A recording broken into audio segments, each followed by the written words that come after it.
Your sister is very upset right now, my mother said, her voice irritated through the phone. This is not the time to be dramatic. I stared at the hospital ceiling while nurses adjusted the monitors beside my bed. I'm being taken into surgery in 10 minutes, I said quietly. She's crying because you criticized her living room, Mom replied. Can this wait? Hi everyone, my name is Marissa. The anesthesiologist was preparing the floor beside me when I realized something strange. My mother wasn't coming. I just wanted to hear your voice before they start, I said. Mom sighed heavily. You're an adult. You'll be fine. I have to deal with your sister right now. The line went dead. The nurse noticed my expression. Family on the way? She asked gently. No, I answered, because in that moment I understood something important. My surgery was critical, but my sister's home decor argument apparently ranked higher on the family priority list. I didn't cry. I didn't beg. Instead, I picked up my phone and called someone else. My surgery starts in a few minutes, I told my lawyer calmly. If I wake up, meet me in the ICU tomorrow. There was a pause. Understood, he replied. And that was the moment everything quietly changed. The surgery lasted 6 hours. I remember almost none of it. Just the cold operating room lights and the anesthesiologist telling me to breathe slowly while the medication moved through the floor. When I woke up, the world felt distant. Machines hummed around my bed. A steady rhythm of monitors echoed through the ICU.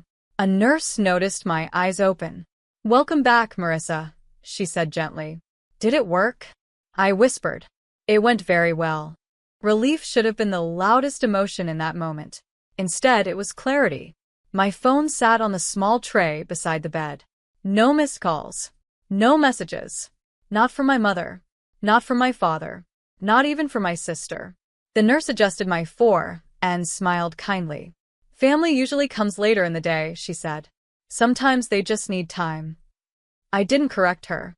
Instead, I opened my phone and typed one message to my lawyer. I'm awake. The reply came almost instantly. I'm on my way to the hospital. I set the phone down and stared at the ceiling again. My mother still hadn't called, but something else had already begun. Because the legal paperwork we discussed before surgery had one purpose: to make sure my life decisions were no longer controlled by people who ignored them. My lawyer arrived that afternoon. Not loudly, not dramatically, just a quiet knock on the ICU door and a leather folder under his arm. How are you feeling? He asked. Sore, I admitted. That's expected. He pulled a chair beside my bed and opened the folder. I brought the documents you requested. 3 months earlier, when my health first started declining, I had prepared something most people my age avoid thinking about. Power of attorney, medical authority, financial control. Until that morning, my mother had been listed as my emergency decision maker. Not because she deserved it, because I assumed she would show up.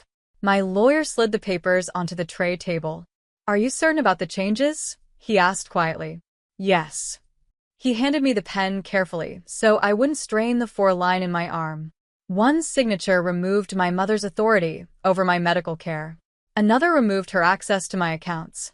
The third transferred everything to the only person who had shown up that day. Not family. My lawyer. Just as I finished signing, my phone buzzed. Mom. I answered. Why didn't you tell me the surgery was today? She demanded. I looked at the signed paperwork. I did. You mentioned something earlier, my mom said quickly. But your sister was very upset. I leaned slightly against the hospital pillows, careful not to disturb the stitches across my chest. I called you from the operating room, I said calmly. Well, I thought you were exaggerating, she replied. Exaggerating. The words sat quietly between us. When are you getting discharged? She asked. Not for a few days. Oh, she said. Your sister and I might come by later this week. Might. I glanced at the folder still open on the tray beside me. You don't need to, I replied. What's that supposed to mean? She asked sharply. It means I've handled everything already. What, everything? My medical decisions. There was a pause. You're being dramatic again, she said. I'm being practical. My lawyer quietly gathered the signed papers while I spoke. What practical decision? She asked. The one where you're no longer responsible for my care. Silence filled the line. What are you talking about? I changed my medical authority this afternoon, I said calmly. You can't just remove your own mother. I watched my lawyer slide the documents back into his folder. Yes, I replied softly.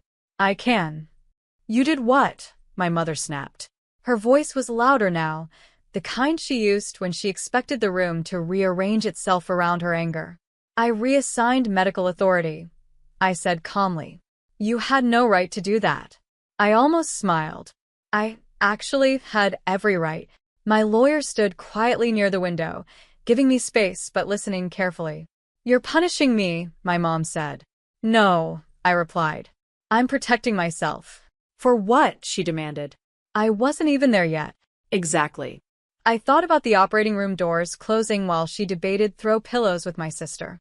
You didn't answer when I called, I said. I was dealing with your sister, she insisted.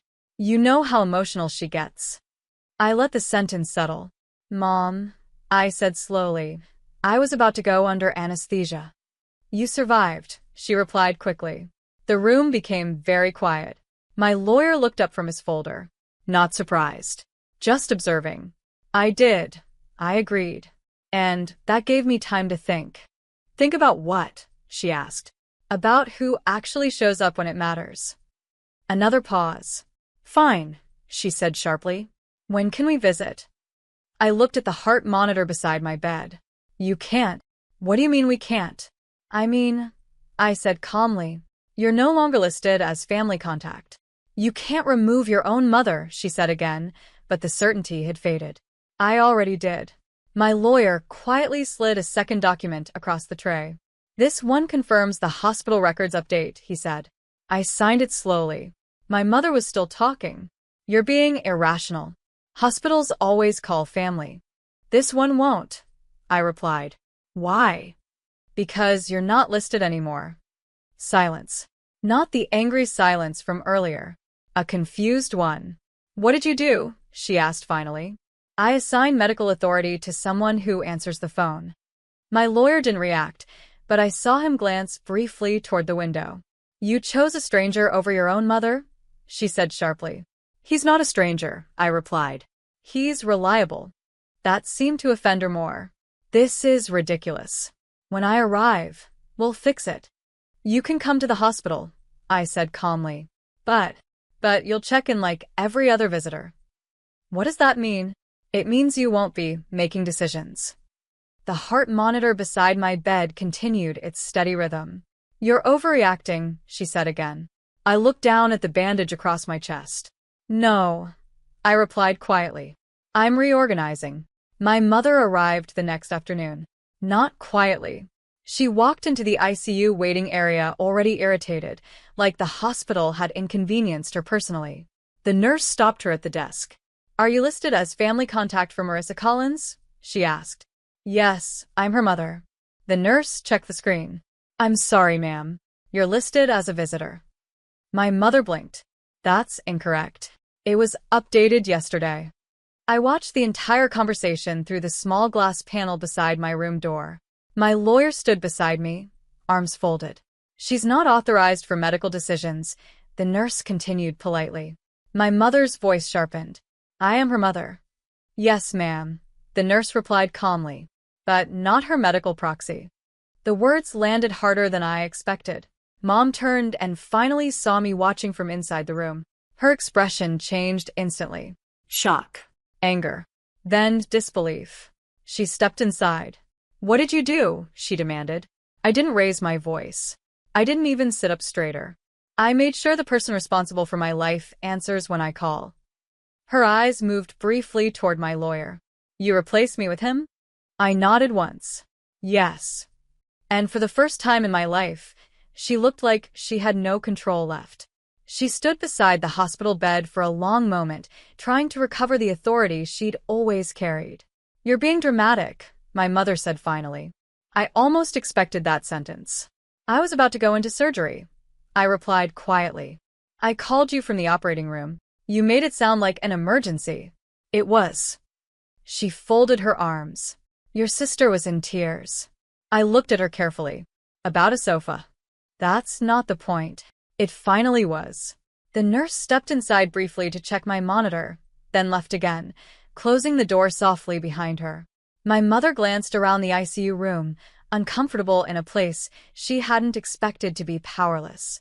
"You should have waited for me," she said. "I did." Silence followed. "Your lawyer shouldn't be making family decisions," she added. "He isn't," I said calmly. "I am." The difference seemed to register slowly. Because this wasn't punishment. It was structure. "You'll regret cutting family out," she warned. I looked down at the faint scar beneath the bandage on my chest. "No," I replied. "I'll regret ignoring reality." My heart monitor continued its steady rhythm beside the bed. Stronger than her authority. Stronger than her absence. Stronger than her excuses.